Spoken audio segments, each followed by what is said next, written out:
Young and the Restless. Daniel Wilmolotti Jr., I will never, ever forgive you for this. We might have a lead on what happened to Lily. We feel like we should check it out.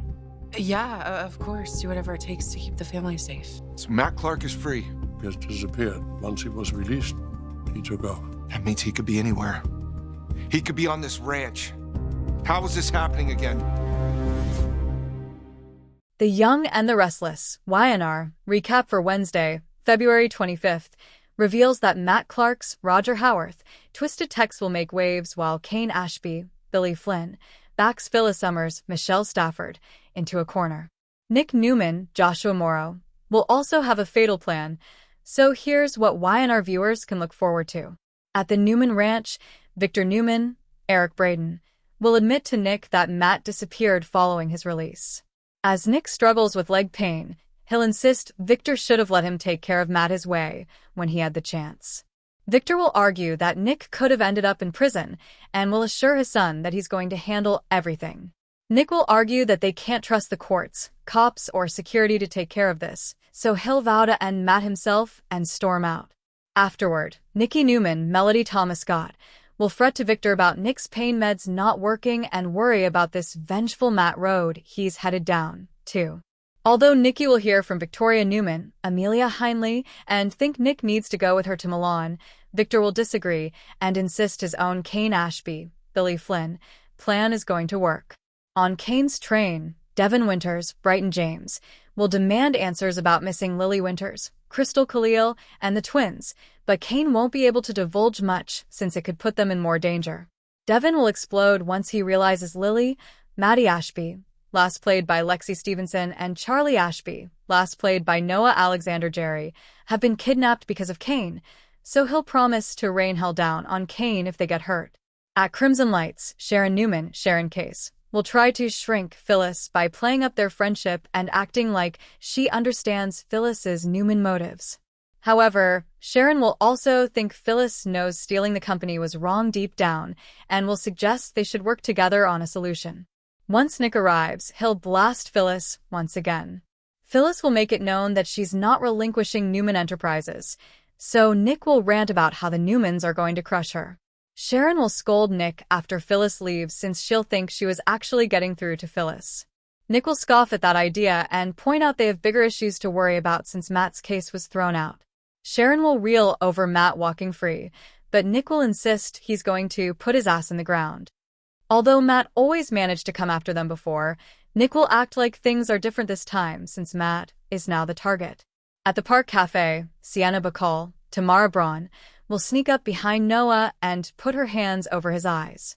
Noah will insist he'd know that perfume anywhere and will share a kiss with Sienna as they reunite. Sienna will admit she started missing Noah the moment he left, so she decided to move to Genoa City. Noah and Sienna will catch up before a strange riddle comes in on Noah's phone from an unknown number. That riddle will ask what Genoa City, Hollywood, and hell have in common, so Noah will text back asking who this is and admit he doesn't know. The reply will explain those are all places Noah's visited, or that he will visit soon. Meanwhile, Detective James Burrow, Matt Cohen, will call Sienna and let her know that Matt's been released following the judge's decision to toss out the case. As Sienna relays that news to Noah, she'll insist the unknown texter must be Matt. Sienna will seem rattled as she realizes Matt isn't done with them.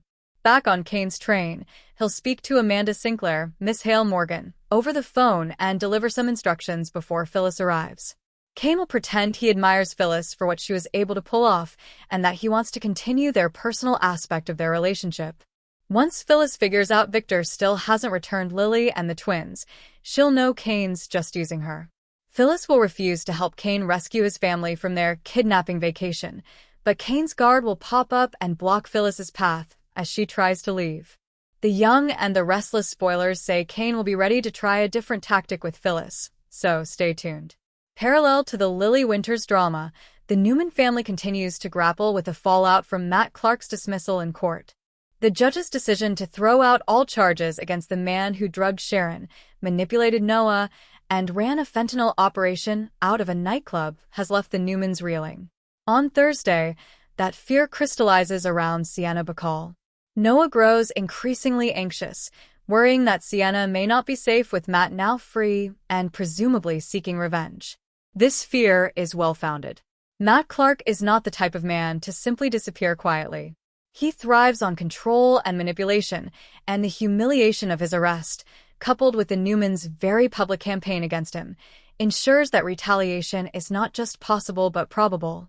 Sienna's recent return to Genoa City was supposed to be a joyous occasion, a chance for her and Noah to build a future together.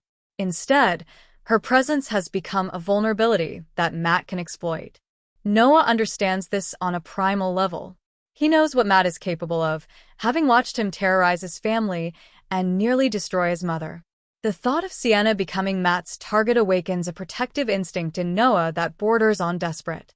The presence of Detective Burrow, who returns to Genoa City on Thursday, adds an official layer to this anxiety. Burrow shares scenes with Nick, Noah, Sharon, and Sienna, suggesting that law enforcement is now actively involved in monitoring the situation. But as the Newmans learned in court, the justice system does not always deliver the outcomes they desire. Matt walked free once. He could easily slip through their fingers again. Nick's secret battle intensifies. Underlying all of Thursday's drama is Nick Newman's desperate struggle to hide his growing addiction to painkillers. The pills he discovered, the very fentanyl Matt intended for Noah, have become his crutch, and that crutch is rapidly becoming a noose. Victoria has already confronted Nick about his behavior, sensing that something is deeply wrong with her brother. Sharon, too, has recognized the red flags, her experience with her own mental health struggles making her hyper-aware of when someone close to her is spiraling. On Thursday, with Matt free and the family on edge, Nick's ability to maintain his facade grows increasingly tenuous. The irony is devastating. Matt Clark, the man the Newmans wanted to destroy, may end up destroying them from within without lifting a finger. His fentanyl, now coursing through Nick's system, is doing more damage than any overt attack could achieve. Nick, who once looked Matt in the eye and promised to kill him, is now dependent on the very substance Matt peddles. Thursday's episode finds Nick trying to hold himself together while the world around him fractures. His son is terrified for Sienna. His father is under attack from Devin and Nate.